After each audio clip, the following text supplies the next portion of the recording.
Mga boss, andito na naman tayo sa isa na namang vlog dito sa ating YouTube channel. Ngayon ay araw ng Sabado, wala tayong pasok ngayon sa trabaho kaya pumunta talaga ako dito sa Quiapo. Bukod sa pagsisimba, gusto ko talaga kayo bigyan ng update sa mga bilihin dito sa Quiapo.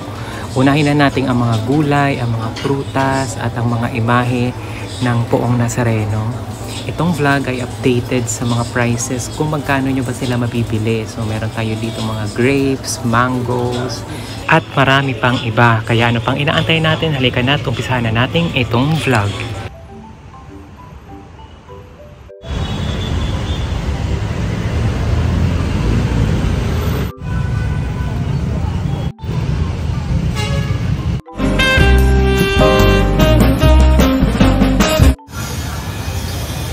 Hi guys! Welcome back again for another vlog, and in today's video, andito tayo sa Quiapo.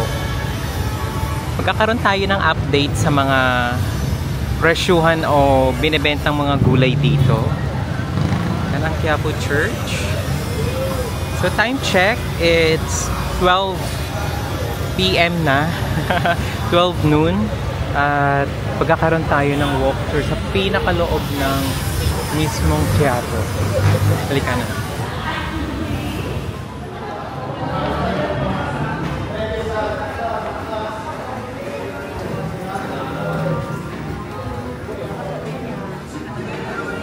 Dapat magpapagawa ako ng sticker. Kaso nga lang ang nangyari, sira yung printer nung gumagawa. So ito yung underground ng Quiapo. So dito maraming nagtitinda ng mga cases ng phones at nagpapagawa ng ng cellphones. Yung kapatid ko dito siya nagpagawa ng cellphones dito mismo.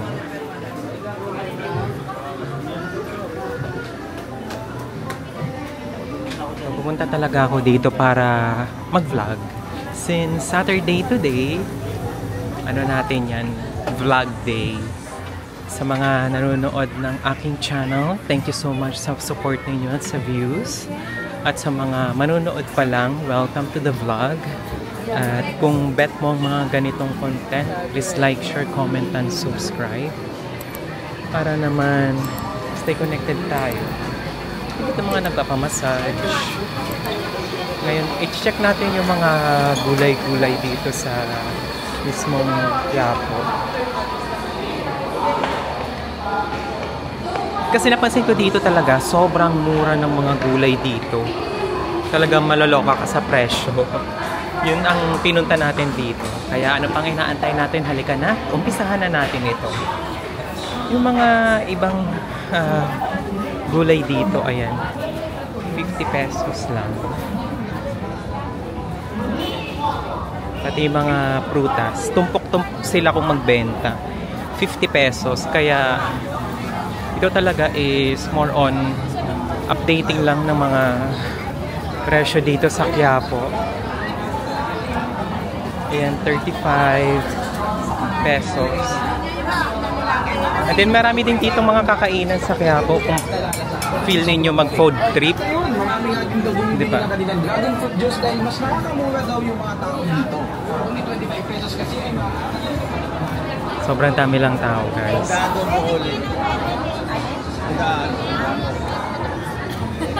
Oo, mag-treating ka.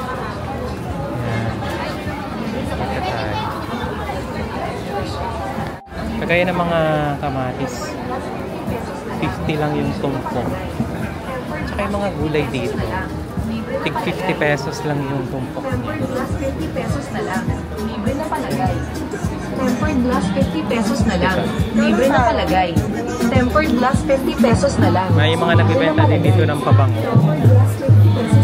Ikutin natin tong Quiapo para sa updating ng mga prices dito. Magpapatempered kayo ng phone, 50 pesos lang din.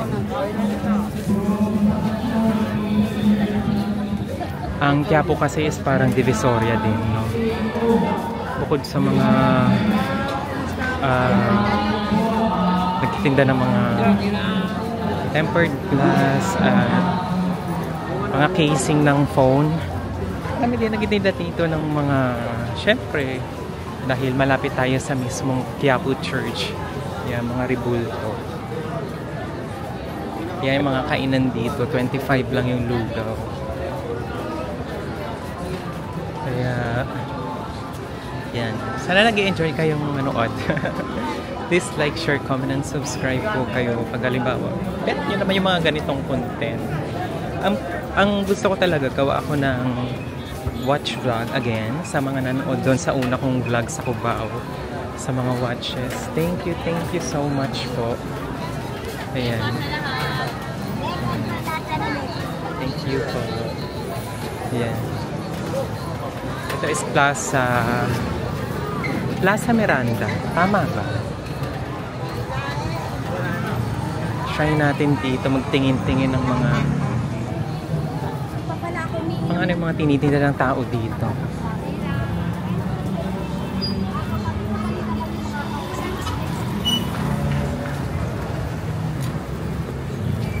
So obviously, sa mismong malapit sa Quiapo Church, marami talaga nagbibenta ng mga imahe ng Poong Nazareno at yung mismong Holy Family. Medyo pansinin talaga itong camera ko kasi na medyo malaki siyang type ng DJI Osmo Pocket. Diba? So, syempre, pag andito kayo sa Quiapo, I think dapat maging vigilant kayo. What I mean is, daw marami kayo talaga mapapansin dito. Kailangan yung focus ninyo sa mga gamit ninyo. Yun. Yun lang naman yung tip ko. Dito din, alam ko, mga murang pagawaan ng salamin.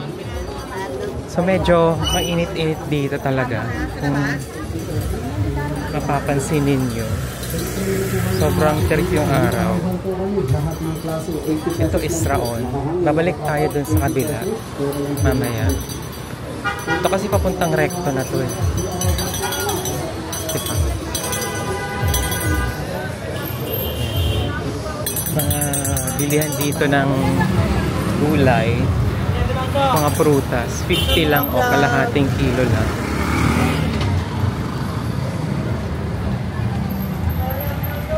At not really sure kung anong pangalan ng street. Sorry po, kasi ako aware sa mga dinadaan-daanan natin. Pero technically, Villalobos ba? Okay. Nakakita na ako. Paterno Street. Itong nilalakaran natin.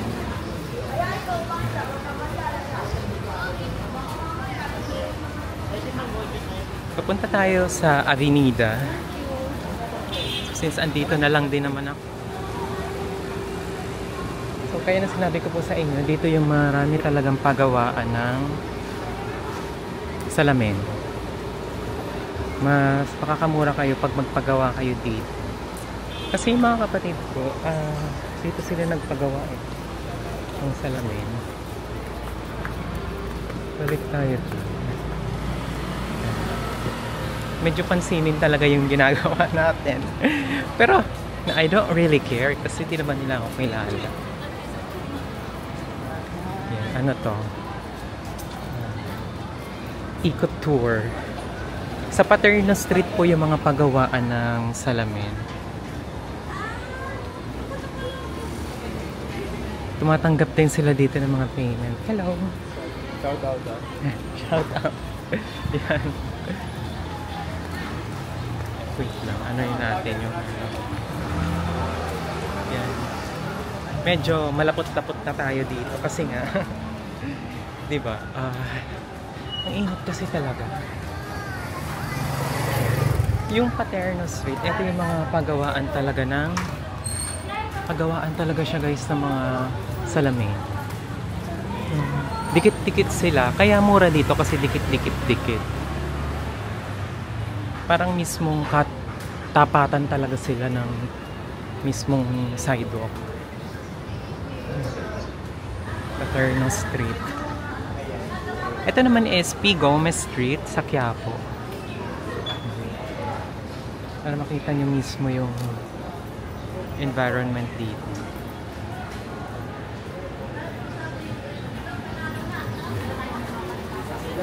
So lahat tayo mag-enjoy manood nitong vlog.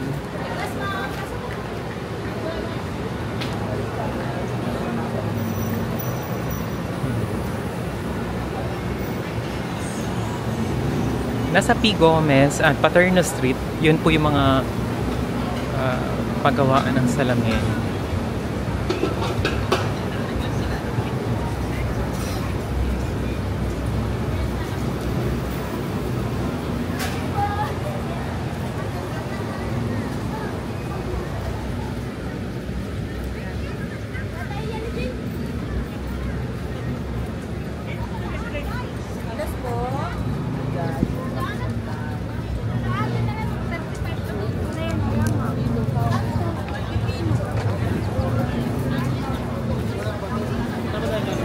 Dapat talaga dito ako pupunta.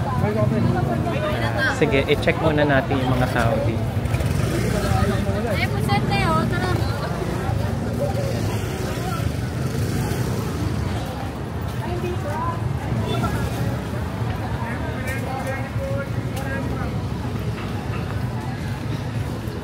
Ito, nasa Carriedo na tayo.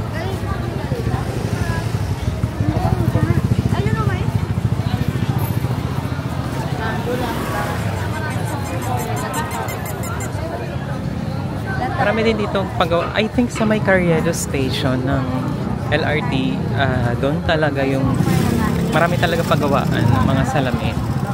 And then sa mga gusto din bili ng mga paninda, mga bags, ganyan. Dito meron din. Patience lang po sa sa paglalakad kasi nga medyo masikip dito yung daan.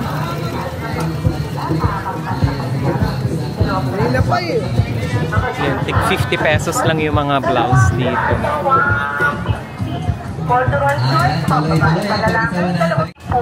Sige, tuloy-tuloy. Yung mga crocs natin, 100 lang talaga yung mga crocs, ha? Ayan, yung 150 dalawa natin, yung mga nakalatag. Ayan, sige, tuloy-tuloy lang kayo, ha? Pilit kayo, ha? Kabayan sa mga walang kanya. Ayan, tuloy-tuloy. Sakpray ko. Sige, pilit kayo. Ngayon pupunta na tayo sa mismong pakay ng vlog natin, no? Nagmamansya at hindi po bumubula.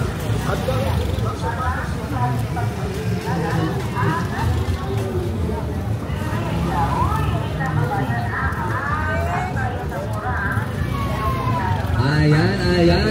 Mura-mura na naman, ha?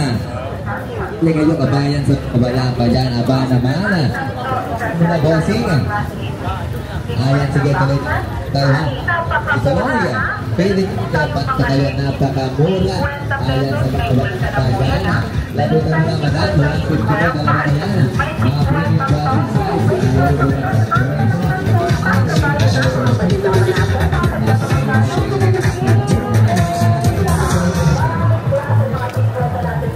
Hindi natin ito lalagyan ng background music para feeling nyo pag nanonood kayo, andito na din kayo. Dahil kaya po ito, expect nyo ng maingay talaga.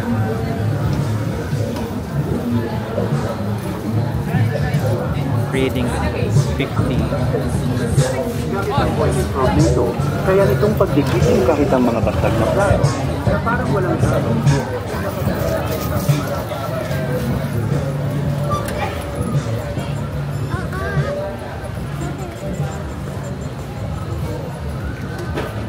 Ginagamitan ko ito ng wide angle lens para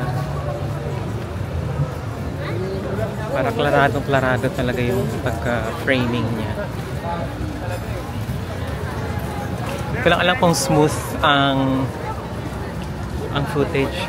I'm not really sure kung talagang siya kasi nga lalakad lang po ako. So, ang mga gulay dito guys, broccoli, 50 pesos lang sila. Yung isang tumpok na yun ng broccoli. Yan, biryani. Pati mga grapes dito, 50 pesos lang din. Parang iisa lang naman yung nila dito, presyo. This is Carriedo.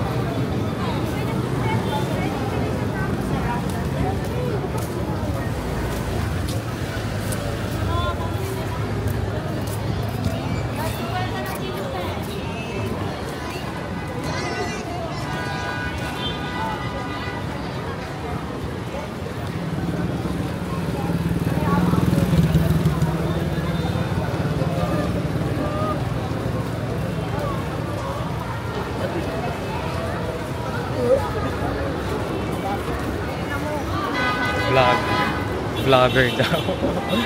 Santa Cruz.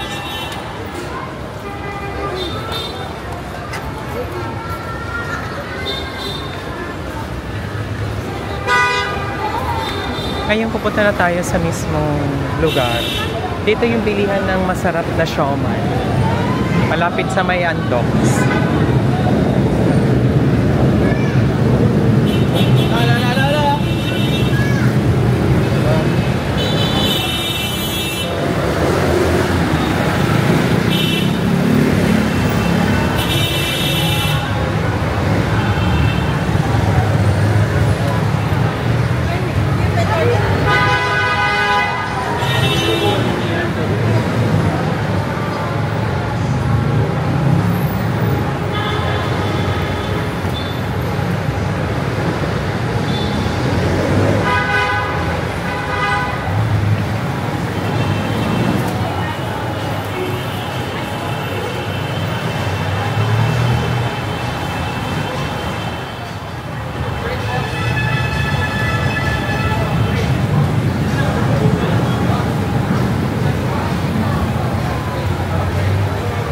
This is pure gold na, guys.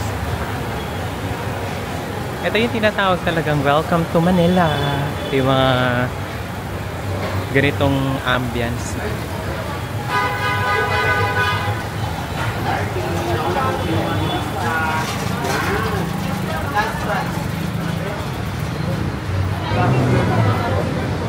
That's it for today. And see you again on my next vlog. Watch vlog na tayo, guys.